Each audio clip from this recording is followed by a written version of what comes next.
Hello everyone. Today I am going to explain the solution of tute sheet 2. This is based on the convergence and divergence of the series. So in question number 1, you have to check the convergence and divergence of the series. The series is given to you n factorial upon 10 to the power n. So here the nth term is n factorial upon 10 to the power n. When you find out the limit of this nth term as n approaching to infinity, you will get this is infinity, because by the standard limits we know that the limit of x to the power n over n factorial is 0. So whenever the nth term is not approaching to 0 as n goes to infinity, by nth term divergent test, the given series is divergent. Right, so you have to check the behavior of this series. We apply nth term divergent test and we get this series is divergent because its nth term is not going to 0. So nth term divergent test says that whenever the nth term is not approaching to 0 as n goes to infinity, the given series is divergent. Same way, in the question number 2, we will check the nth term whether it is approaching to 0 or not. So when we take the limit of nth term, we will have this is approaching to e to the power minus 1 by 3 by using the standard limits. Now since it is not going to 0, so again by nth term divergent test we get this series is divergent. So these are first two questions of the tute sheet 2, where you have to apply nth term divergent test and you will have the behavior of the series. Now in question number 3, use the Cauchy integral test and check the behavior of this series. Now here the series is ln n by n, where n is varying from 2 to infinity. Since we have to apply integral test, and in case of integral test, we can write the series terms as a function where function is positive, decreasing and continuous. If all these three conditions hold, then we can find out the value of integral.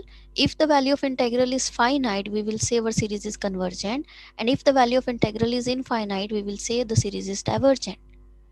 So here your an is log n by n, it will become a function. Now clearly this function log n by n is strictly greater than 0 for every n greater than 2.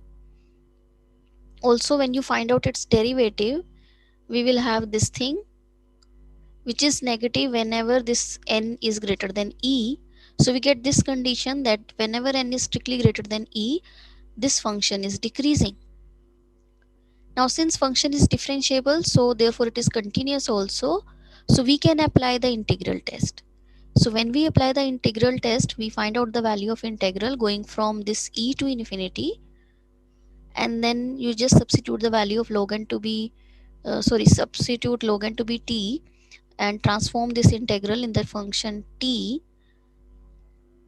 We will get this value is infinite.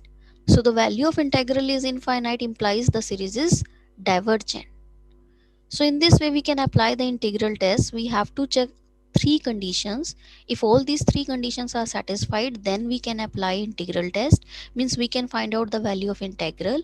If integral is finite, series is convergent. If value of integral is infinite, series is divergent.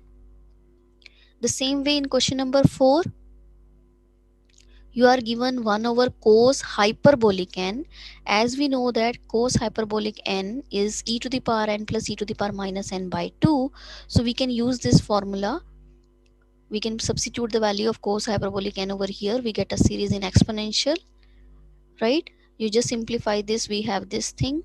Now since we need to check the behavior of this series with the help of Cauchy integral test, so we will check all these three conditions.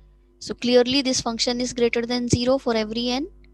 Its derivative is negative for all n greater than equals to 1. And since your function is differentiable, so it is continuous also. Now we can apply the integral test. We can solve this integral and we get this value is finite over this interval. Now since the value of integral is finite, so by using integral test we get this series is convergent. In question number 5, we have to check the behavior of the series 1 over n into log n to the power p, where p is greater than equals to 0. Again, by using Cauchy integral, so we need to check three conditions. Now clearly the functions are positive. When you find out its derivative, clearly it is negative for every n greater than equals to 2. It means your function is decreasing. And since your function is differentiable, so it is continuous also. Again, we can apply integral test. We can find out the value of integral. So when you find out the value of integral, we will substitute log n to be t and transform this integral into the new variable t. But here we are having three conditions. When you find out the integral, it is divided by 1 minus p.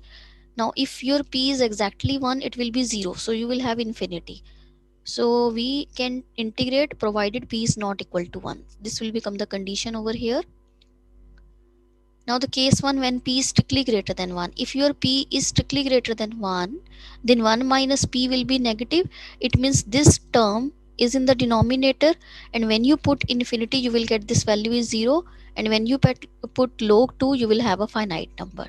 So the value of integral is finite whenever p is strictly greater than 1, and when p is less than 1,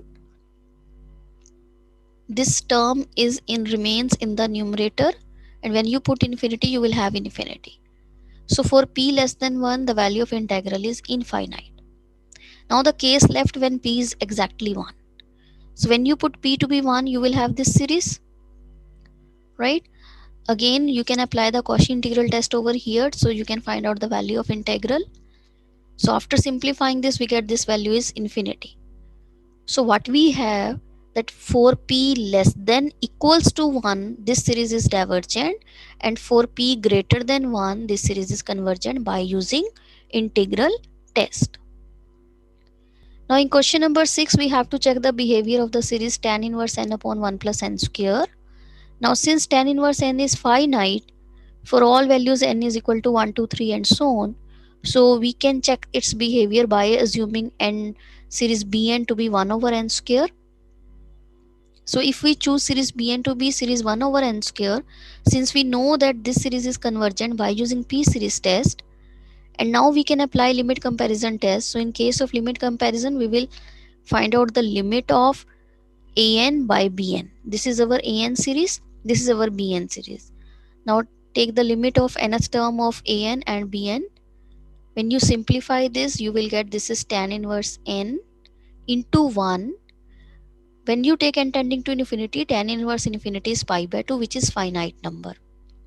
So therefore our series is convergent, because limit comparison test says whenever this limit is finite non-zero number, whatever the behavior of the series bn, the series an behaves alike. Now since series bn is convergent, so this implies series an is also convergent. In question number 7, we have to check the behavior of the series log n whole square divided by n cube. So in these type of questions, whenever we have ln n in the numerator, we will use this concept. Since we know that ln n is always less than n to the power c for every c greater than 0, strictly greater than 0, and this is true for very large values of n. So this implies that ln n whole square will be less than nc whole square, which is n to the power 2c. And here we are having n cube, so we will divide both sides by n cube.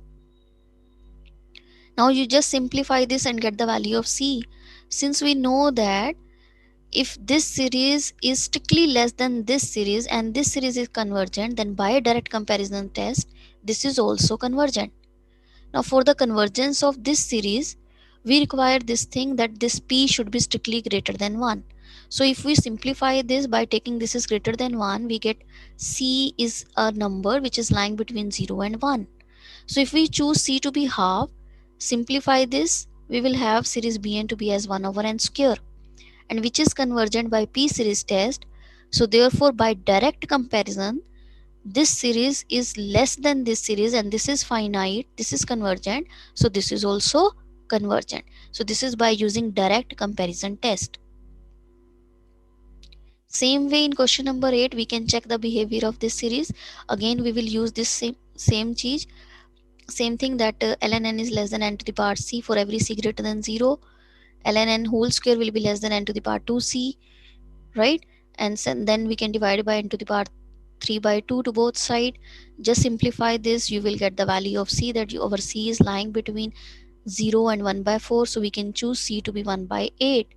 So when we put c to be 1 by 8 and simplify this, we get a series Bn, which is 1 over n to the power 5 by 4, which is convergent by p series test, because our p is strictly greater than 1. So by direct comparison, this is also less than this series, so this is also convergent. In question number 9, again we have to check the behavior of this series. So we know that in numerator the degree of n is 1, in the denominator you have degree n cube. So approximately it behaves like 1 over n square. So we can choose series Bn to be 1 over n square. And since this is convergent by p series test, now we can apply limit comparison test. This is our an, this is our bn, find out the limit.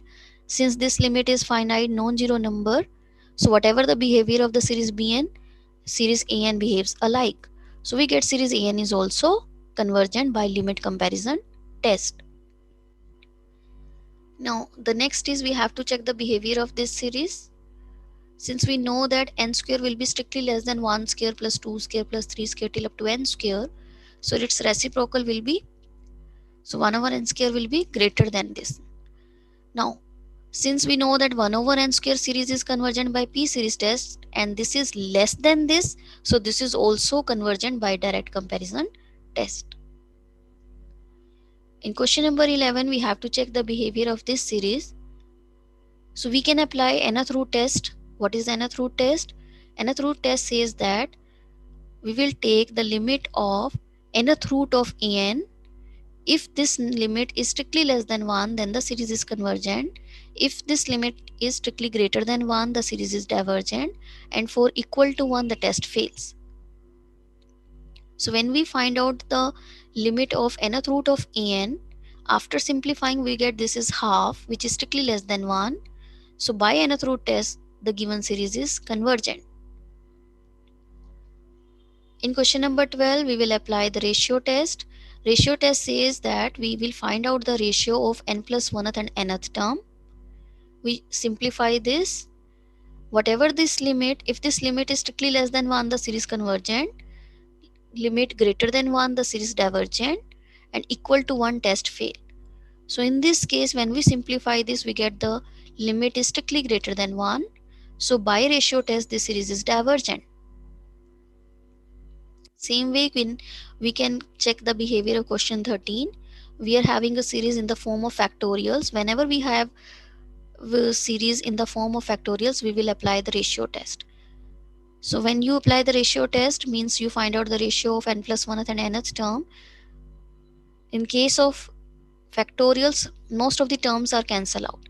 So when you find out the limit, it will be 1 by 3 in this case, and which is strictly less than 1. So therefore by ratio test, the given series is convergent. Same way we can do the question number 14. We can apply ratio test because here we are having an factorial terms. So after simplifying this, we get 1 over e, which is strictly less than 1. So therefore our series is convergent. In question number 15, again we can apply ratio. Again we are having the limit which is strictly less than 1, so series is convergent. In question 16, also we are having a limit which is less than 1 by applying ratio test, so convergent. In 17, you can apply nth root test because we are having the powers in the powers of n, so this n will be cancelled out. And again this limit is strictly less than 1, so series is convergent. In question 18, also the series is convergent.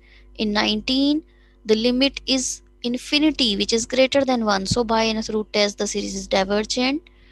In question number 20, after applying the ratio test, we get this limit is 1. So test fails. We can't say anything whether our series is convergent or not.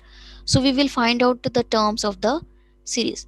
Our first term is 3. When you put n to be 1 over here, you will get a2, which is 3 by 2. Then you put n to be 2, you will get a3, which is 1. Then a4, which is 3 by 4, a5, which is 3 by 5, and so on. So we see nth term will be 3 by n. So this series is 3 by n. You can take 3 to be outside. Series 1 by n is divergent by p series test. So therefore constant multiple of divergent series is again divergent. So this implies this series is also divergent. So this completes tute sheet